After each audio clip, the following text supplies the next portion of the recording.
প্রিয় দর্শক মণ্ডলী, গামছা ঘাড়ে দেওয়া ছেলেটি একজন পুলিশ এবং ইনি মালয়েশিয়ান প্রবাসীর একজন স্ত্রী। দেখুন কি আসলে যাদের জন্য বিদেশ যাওয়া হয় তারাই যদি এরকম বিশ্বাসঘাতক হয় তাদেরকে কি করা উচিত বলুন।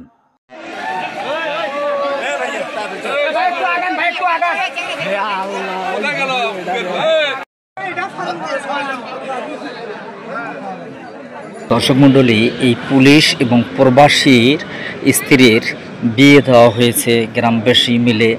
সুপ্রিয় দর্শক মণ্ডলী, আপনি এখন দেখেন এবং একটু ভাবেন, যার জন্য বিদেশ গেল সে মানুষটি এখন কি অবস্থা। সে তো পুলিশ তো বিয়ে করে ফেললো এবং তার ক্ষতি করে ফেললো। এই ক্ষতির মাসুল কে দেবে? একটু ভাবেন তো দেখি, একটু বলেন এই ক্ষতির মাসুল কে দেবে? তারা কি দেবে? আসলে এই ক্ষতির মাসুল কেউ দিতে পারবেন? যে প্রবাসী ভাই বিদেশে রয়েছে তার ক্ষতির মাসুল আপনারা বলেন। এই পুলিশের বেশি পরিমাণে শাস্তি হওয়া উচিত এবং এই মেয়েটিরও শাস্তি হওয়া উচিত।